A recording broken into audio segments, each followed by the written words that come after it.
welcome to Now You Know. The mission of this broadcast is to inform and educate the public about a variety of topics that we believe can help you in your everyday lives. Now You Know is hosted by the Cedric Smith sales team. Meet the team. Hey, good morning. I'm Cedric Smith. I'm the team leader. I grew up in the Bronx. I live here in White Plains for the last 3 decades, raised my kids here. I've been a realtor for a decade plus, sold over 300 homes, and we wanted to do this program to teach people things that they normally wouldn't know. And we ought to do seminars on the same subject. So that's who I am. I'm Giovanna Simmons. I was previously Giovanna Smith. I'm his daughter. I just recently got married, and I've been doing this for 9 years. We've sold hundreds of properties to families just starting, and it's really so much joy to help these families have their own home and their backyard and cookouts and things like that. And so really the purpose of this show is to inform you so that way your family can look for ways to gain wealth and knowledge. How you doing? My name is Connor Henry. I live in Greenburgh. It's my backyard. I've been doing real estate for about 2 years now, and this show is about to inform you stuff that you didn't know, but you're about to find out. I'm Terrence Mason, Greenburgh born and raised, graduated from Archbishop Stepinac. I'm a SUNY Purchase alum. Today we're going to be having a conversation about something most people have and you're probably paying for monthly. Today we'll be talking about insurance. Joining us today we have a 3-decade veteran in the insurance game, Lori Feltman.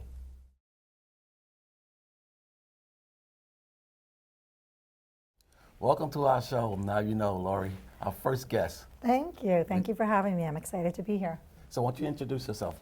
So I'm Lori Feltman. I work with Hudson United Insurance. We're an independent agent.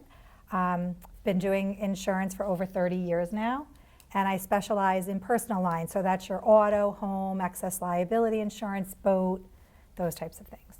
All right. So Lori, first question. Is every insurance policy the same?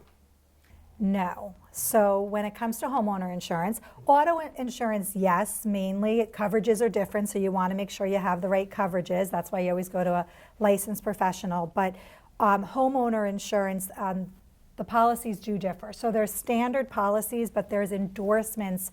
They're called endorsements, so additional coverages that we add to the policies. And those additional coverages are very important. So an example of one is service line coverage. That covers the pipes and the underground utilities that run from your house to the street.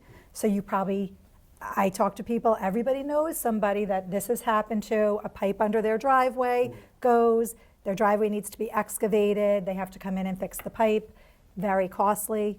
And that's an endorsement that you have to add on in order to have coverage on your homeowner insurance. So no, not all homeowner policies are created equally.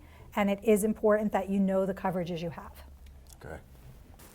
Do people pay the same with insurance, whether when you live in the same house or how do they rate you? So great question. So when it comes to homeowner insurance, the carriers rate the owner of the home. So they underwrite the owner as well as underwriting the house itself, the property. Okay. So for the owner, everybody has an insurance score.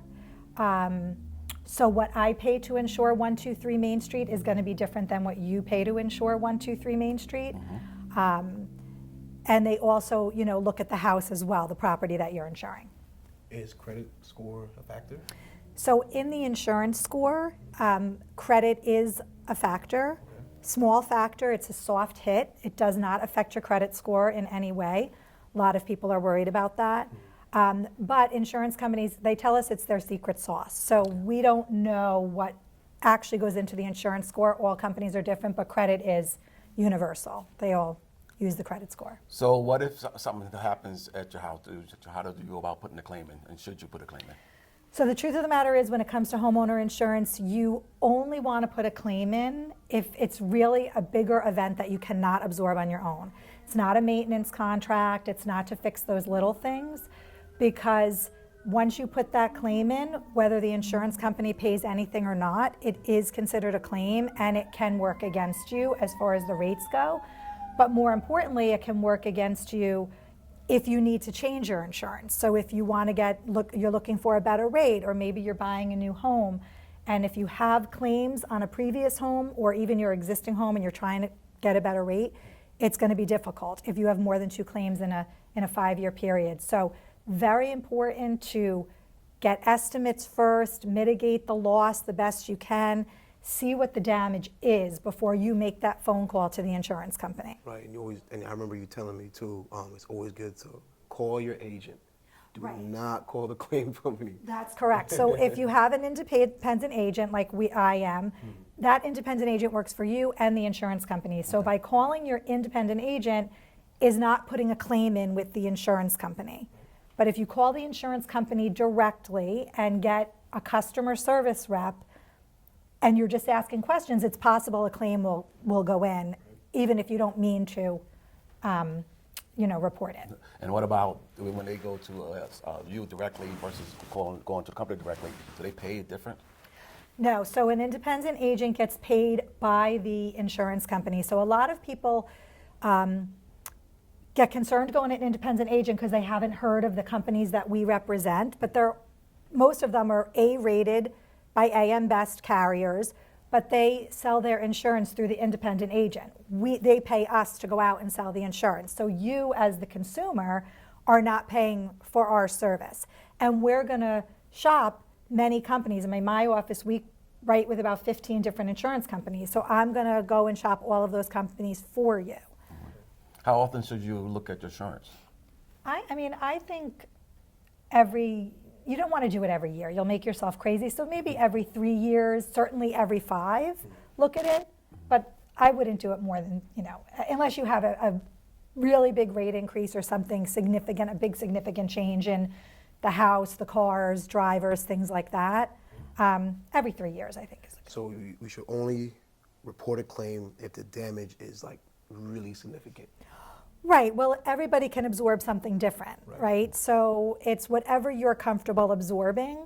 So if you're comfortable absorbing $5,000, then don't put in a claim that's under 5. If you're comfortable absorbing 10, some people it's 20,000 or 25,000. So it's really, and if you have that independent agent that you can talk with about it and maybe see, just get educated on how it's going to affect your rate moving forward. And like I said before, more importantly, your eligibility. How is this going to affect my eligibility in the future for obtaining homeowner insurance? When you're buying That's a the new big house, thing. when you're buying a house, what do they look for? I know you have to get insurance before you close. What do they look for? So on the new houses, same thing. They're going to underwrite the buyer. So the person who's going to buy that house, they're underwriting them. So they're looking at claims that buyer might have on their existing house. On the new house, they're looking, what's the age of the house? How old is the roof on the house? That is a huge issue right now in the insurance industry. Companies are, not writing certain houses. They really don't want a roof to be any more than like 10 or 15 years old. And they're extremely strict. So hardscape, your driveway, walkway, stairs all need to be in good condition. They don't like to see like potholes and the driveway crumbling. Like handrails should be intact. And everything. Handrails, all of that they're going to want to see. And the insurance company will come out to inspect the house, whether you change your insurance on your existing home or you're a buyer purchasing a new home. Anytime you change your insurance policy to a new insurance company, they will come out and inspect it. Okay. So, Laurie, if there was one suggestion you had to give to somebody who's looking for insurance, what would it be? I think my one suggestion would be to utilize the independent agent network. As I mentioned before, we are going to shop a bunch of companies for you. So instead of like calling direct writer, and doing all of it yourself, an independent agent can go to 15 different companies and give you an idea of what the rates are going to be. Then if you want to go to a direct writer, if you're not happy what they get you, but I think, and also you want an insurance professional to look at your policies, make sure you have the right coverage. Do not go online and get your own insurance, whether it be home or car, because in the event you have a claim, you want to make sure you have the right coverage. So you absolutely need an insurance professional to, review it all for you. Okay. And what about if you were doing renovation on the home? So if you're doing a renovation, if you're living in the house and you have a standard homeowner policy, which is owner occupied, you're living there, and you're going to be moving out to do renovations, you need to change that policy to what we call a builder's risk or a house under the course of construction. It's a different policy. It's taking into account that you're going to have contractors there. Maybe you're upgrading the electric, you're adding square footage, you're blowing out a kitchen or a bathroom, whatever it is you're doing. You really should, if you're living in the home, change your policy. And if you're closing on a house and going to be doing renovations, you need to get the right policy, which is the builder's risk or course of construction. So let's switch gears a little bit. No pun intended regarding cars. Should you call in a fender bender if you get into an accident? So just like on the home insurance, I said the claims, follow you as the owner of the house. It's the same thing on the auto. So you want to be really particular about using the insurance. I hate to say that, but it's the truth. It goes back to the same way on the home. What can you absorb on your own? So if you have a fender bender, let's say you're in bumper to bumper traffic, you get like hit in the back, there's really no damage that you can see. My advice is to get the contact information. If you both parties agree that we don't want to go through insurance, get each other's information, maybe call each other on your cell phone so you know you have the right phone number. Take a picture of your ID card, maybe the license, the insurance ID card, your license. But don't necessarily have the police come, because they're going to take a report, and if they submit that report to DMV, then you have an accident, not at fault accident on your record when the insurance company runs your motor vehicle. Definitely that'll hit your score hard. Yeah, and that'll hit your rate. Hit your rate. Yes. Okay. Once you have it. And again, see what you can absorb, Okay. Yeah. Well, so what if you're a new driver? Anything you could do to save money? So the new drivers, well, you could take the defensive driving course. Everybody can save doing that. So you go, they're online, they're very easy. But before you take it, call your insurance company and find out what is the discount going to be if I take the defensive driving course. And then depending on how much the course is going to cost you, I believe AARP, offers it free of charge. So that's one thing you can do. If you have young drivers, if they're good students, if they're away at college over 100 miles, there's different discounts. So ask your independent agent or insurance advisor.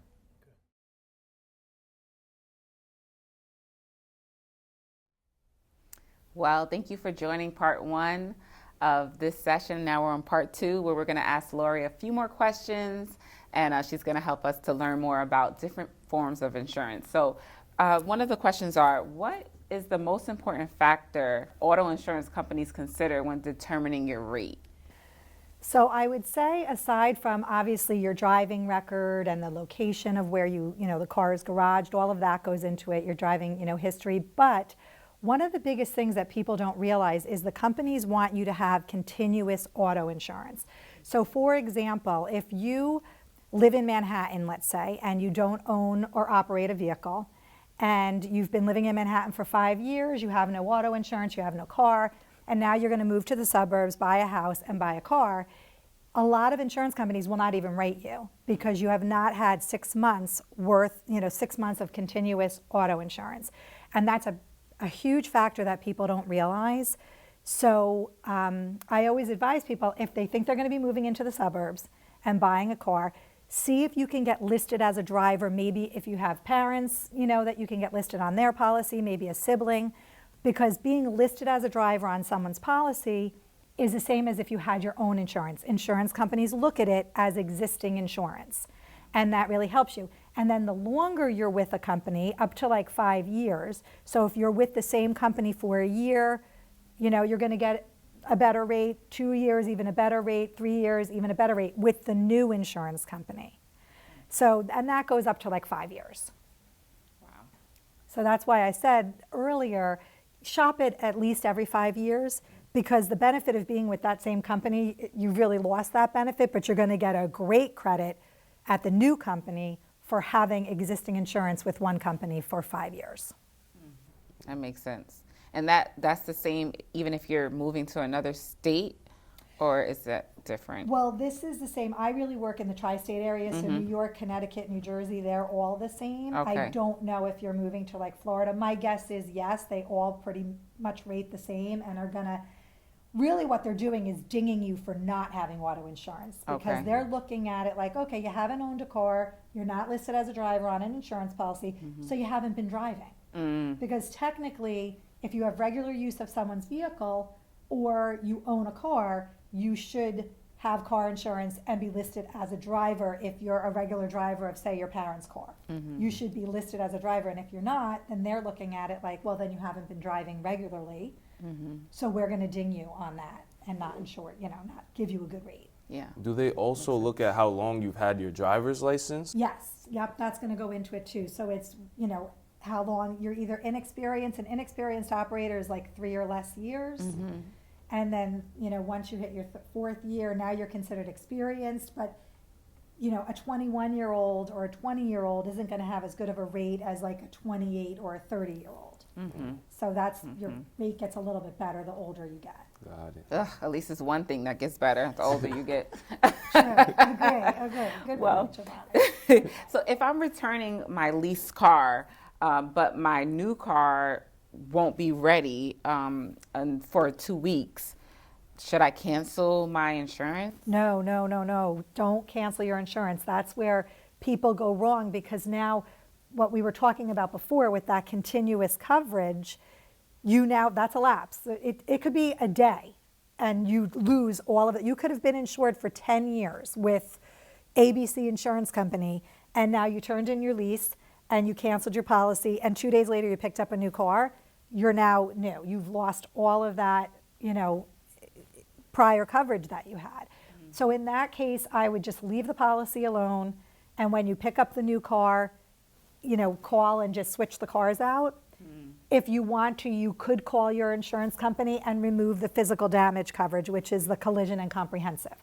Because you don't own the car, you're not driving the car, you don't have to physically insure the car anymore, but you have to have that continuous liability coverage. Okay, let me make sure I understand you. So you can be insured for 10 years prior, and one day they'll act as if you never had insurance? That's correct. Wow. That's correct. And that's why it's so important to pay your bills, because insurance companies, a lot of them aren't reinstating anymore either.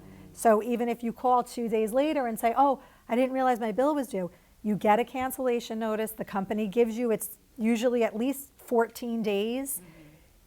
Don't even wait for the cancellation notice, pay on the regular bill, but if you don't pay, you will get a cancellation notice, and it has to be paid. If it's not paid and they don't reinstate, your rates could have gone up significantly when you get new insurance. I'm talking thousands. Yeah, so even if you're going to a new car, a new insurance, wait until you have that up and running before you cancel. Absolutely. Do not cancel your old insurance until you know that new insurance is in place, and the insurance company will go back. So a lot of people are like, I got to call right away because I don't want to spend, an extra, $10.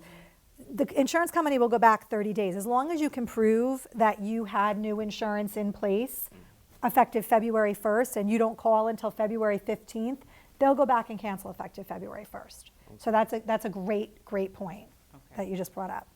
Okay. And now, in your expertise as an independent insurance agent, how do you feel about bundling? Do you think in certain cases it's better to have different home and auto from different companies, or combine the two with the same company? So I always tell everybody that 99% of the time, bundling is going to be more cost effective.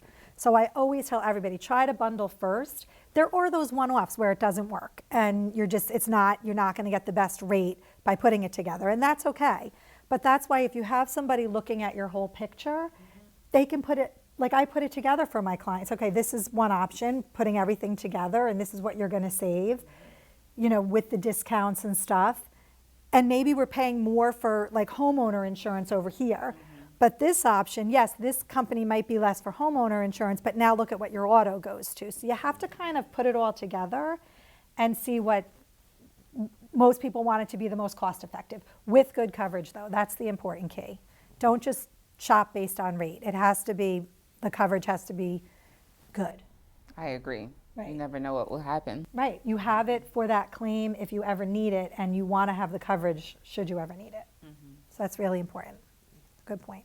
Well, thank you so much, Lori, for coming. You're welcome. Thank you for having me. So much information. Lori does my insurance. She does most of our office insurance, so we really appreciate you. Thank you. Thank you Thanks very for coming, much. Lori. I appreciate being here. That was a great conversation. Wouldn't you agree? Yeah, Lori really, she has so much information. By the way, her information will be on the screen at the end. So definitely call her for home insurance, car insurance, really any kind of insurance. I know I learned a lot. Insurance can be tricky. So for me, it's definitely always something else you can learn about it. Definitely. Yeah. It's something we all have but know so little about. So this is really informative. And what I grab from that is, like, again, the importance of having an agent. Yes. An agent has all the information that you do need. They have all the answers for you, and they'll decipher what way you should go, what action to take to resolve your issues and stuff like that. And the greatest part about that, you don't pay. You don't pay the agent. So why wouldn't you use an agent? You know, you don't pay. Now you know. Get to it.